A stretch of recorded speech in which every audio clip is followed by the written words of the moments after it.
Good morning everyone. माझ्या या mini ब्लॉगमध्ये तुम्हा सगळ्यांचे मनापासून स्वागत आहे.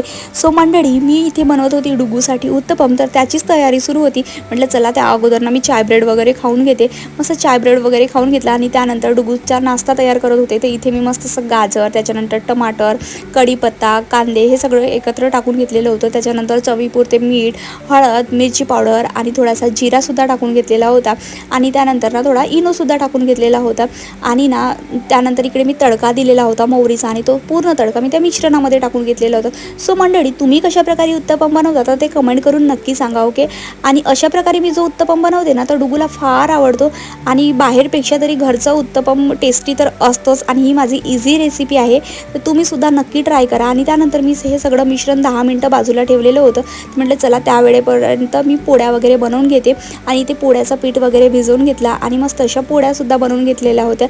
तर त्याच टाईमाला ना डुगूसुद्धा उठलेला होता. म्हटलं आता तरी चला पटापट कामं आवरावेच लागणार, कारण त्याला फ्रेश करण्यामध्ये, त्याचं अंघोळ पाणी सगळं ब्रश वगैरे करण्यामध्ये माझा 1 घंटा तरी जातो. त्यामुळे मग मी माझे कामं पटापट आवरली. आणि त्यानंतर मस्त असे 10 मिनटं झालेले होते. त्यामध्ये कोथिंबीर वगैरे टाकून घेतलेला होता आणि छान तेल वगैरे लावून घेतलेला होता ताव्याला. आणि मस्त असं आपलं उत्तपम बनवण्याची तयारी केली होती. तर इथे बघा छान उत्तपम बनलेला होता. आणि तुम्ही बघू शकता किती छान असा टेक्स्चर आलेला होता, तर मस्त असा टेक्स्चर आलेला होता. सो या मंडळी, तुम्हीसुद्धा उत्तपम खायला आणि तुम्हीसुद्धा बनवून बघा. आणि हा व्हिडिओ ना शेवटपर्यंत नक्की बघा, तुम्हाला काहीतरी इंटरेस्टिंगसुद्धा माहिती पडेलच. आणि इकडे मी मस्त अशी मसाल्या वांग्याची भाजी बनवलेली होती. आणि मधामध्ये मी काहीही शूट केलेला नाही, कारण मला टाईमावरती मामीचा फोन आलेला होता की तू पटापट रेडी हो ना, आपल्याला कुठेतरी जायचं आहे. सो तुम्हाला समोर बघायला मिळेलच की आम्ही कुठे आलेलो होतो. तर चला मी सांगूनच देते. तर आम्ही आलेलो होतो प्रतीक्षासाठी मुलगा बघायला. तर प्रतीक्षा कोण, तर मामीची मुलगी आहे, एकच मुलगी आहे त्यांना. त्यानंतर ना इथे आमचं पाय धुण्याचा कार्यक्रम वगैरे झालेला होता.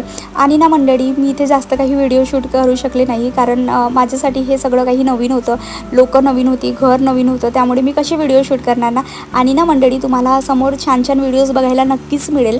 आणि त्यानंतर इथे प्रतीक्षाचे सासूबाई आम्हाला घर दाखवण्यासाठी घेऊन गेलेल्या होत्या. सो आम्ही घर वगैरे बघितलो, नाश्ता पाणी वगैरे झाला. आणि त्यानंतर इथे त्यांनी जेवणाचासुद्धा कार्यक्रम ठेवलेला होता.